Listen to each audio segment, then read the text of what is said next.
Ever wondered about the world's most expensive hotel stay? The Royal Penthouse Suite at Hotel President Wilson in Geneva costs nothing less than $81,000 per night, more than a luxury car or a year's tuition at the best university in the world. On the flip side, budget accommodations like hostels can cost as little as $20 to $50 per night. Now, which do you think generates more revenue? Last year, Accor, a luxury hotel chain, reported $1.1 billion in revenue.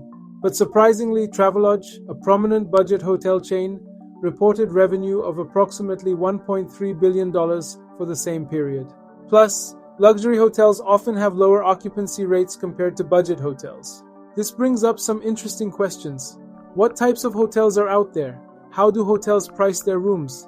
And most importantly, how can you snag the cheapest hotel deals? Timestamps are available to skip to specific sections, but I highly recommend watching the entire video.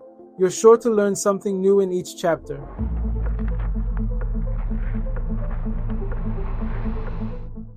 According to available data, there are 4 most popular types of hotel accommodations that travelers enjoy the most. 1. Big chain or resort hotels like Marriott and Hilton offer consistent experiences with a range of amenities, making them popular among families and business travelers. 2. Hostels or motels, such as Motel 6 and Ibis, provide affordable, no-frills accommodations ideal for budget-conscious travelers. 3. Vacation rentals, found on platforms like Airbnb, offer home-like stays with more space and privacy, preferred by families and groups. 4. Luxury hotels, including the Ritz-Carlton, focus on personalized service and luxury, catering to those seeking an upscale experience. But now, let's understand the strategies these hotels use to price their rooms, as understanding them is key for us in finding the best deals afterwards. Firstly, we have dynamic pricing, a strategy widely used by hotels, where room rates fluctuate based on factors like time of year, day of the week, demand, and competition. Hotels use sophisticated algorithms to adjust prices in real time. Hotels categorize their rooms with distinct prices. As demand rises, so do the prices. Conversely, if many rooms are vacant, prices may drop to attract more bookings. The goal is to maximize revenue while maintaining high occupancy rates. Now, you might have heard some myths that booking at a certain time of day guarantees a lower price, or that using incognito mode secures a better deal. These are misconceptions. Prices change constantly due to dynamic pricing, and everything depends on overall demand. Hotels' algorithms work around the clock, adjusting prices based on demand trends, not individual user behavior. This strategy is also heavily used in the airline industry and online shopping. For more on such strategies, check out my video, How Online Stores Trick You into Buying More Things.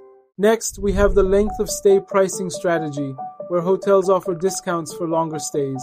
Hotels often provide tiered pricing, where the nightly rate decreases as the length of stay increases. For example, Marriott hotels frequently use this strategy. Let me show you an example. I'll be traveling to Lisbon in November. When I check for a one-night stay on the Marriott website, the price is $155 per night. But if I change it to a 3-night stay, surprisingly, the price remains the same. But what's the benefit for the hotel in keeping the price the same, you may ask?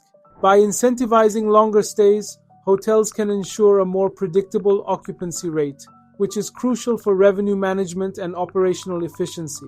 Lastly, the third strategy I want to mention is value-added pricing, where hotels bundle additional services and amenities with the room rate to provide more value to guests. By offering these extras, hotels attract guests who perceive greater value in the overall experience, even if the room rate is higher than competitors. A real-life example of this strategy is Hilton hotels.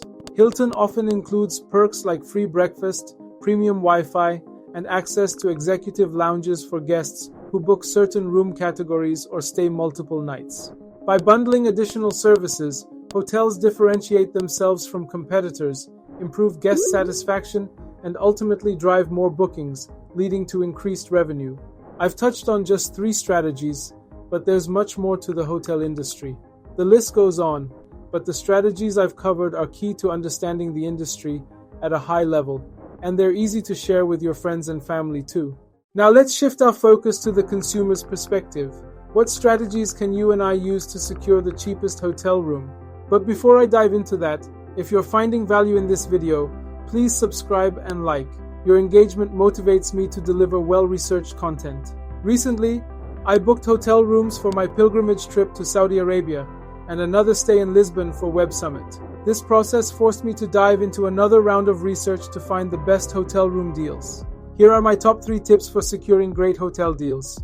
1. Flexible dates. Hotel rates can vary significantly based on the day of the week, local events, or the season.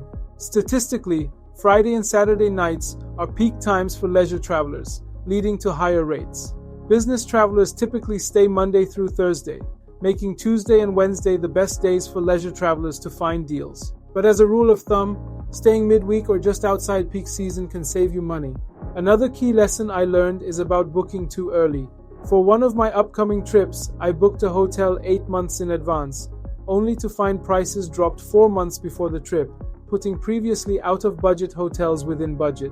This taught me that hotels often finalize pricing closer to the stay date, so early bookings may miss competitive pricing. For international trips, booking 3 to 6 months in advance is usually ideal. If you book early, choose a hotel with free cancellation so you can rebook if better deals appear. 2. Use price comparison websites. You may already know this, but my top 2 are Google Hotels and Kayak. Both compare prices across multiple platforms like Hotels.com, Booking.com, and Expedia. What stands out for me on Google Hotels is their ability to provide a beautiful snapshot with recommendations on where to stay, showing the locations on a map with description, when to visit, which offers insights on busy periods and price trends, and what you'll pay, giving you a quite accurate estimate of different star hotels. Kayak's standout feature is Track Prices, which notifies you of price drops, ideal for early planning. If you need a last-minute booking, Hotel Tonight is a good option. Though I haven't tried this myself, a friend suggested that hotels often offer price-matching guarantees, complimentary upgrades, or perks like free breakfast or Wi-Fi for direct bookings. So, if the prices you find on comparison tools aren't ideal, consider calling the hotel directly to negotiate. 3. Sign up for loyalty programs. I've started taking loyalty programs more seriously in recent years since they make a difference. Most are free to join and reward you with discounts and perks. My favorite is the Booking.com Genius program, which offers a 10% discount after a few bookings. With 5 stays in 2 years, you unlock level 2 with 15% off and more perks. For example, a $300 stay could drop to $270. Major hotel chains and platforms have similar programs like Hotels.com Rewards, which gives a free night for every 10 nights booked. The downside of loyalty programs is that you may need to consistently book with the same chain or platform, and not all hotels participate, which limits options. Still, even if it's a small effort, signing up usually leads to discounts I wouldn't get otherwise, so it's definitely worth it. In addition to these 3 tips, I've also covered how extending your stay with certain hotels can lead to better pricing. So, that's 4 tips you can use for your next booking. Of course, this is all based on my research, but there are likely other tricks specific to certain countries. If you know of any additional tips, please share them in the comments below. And that's a wrap. If you enjoyed this video, please like and subscribe. For more tips, check out my video on understanding airlines and getting the cheapest tickets, link on the screen. Thanks for watching, and I'll catch you on the other side.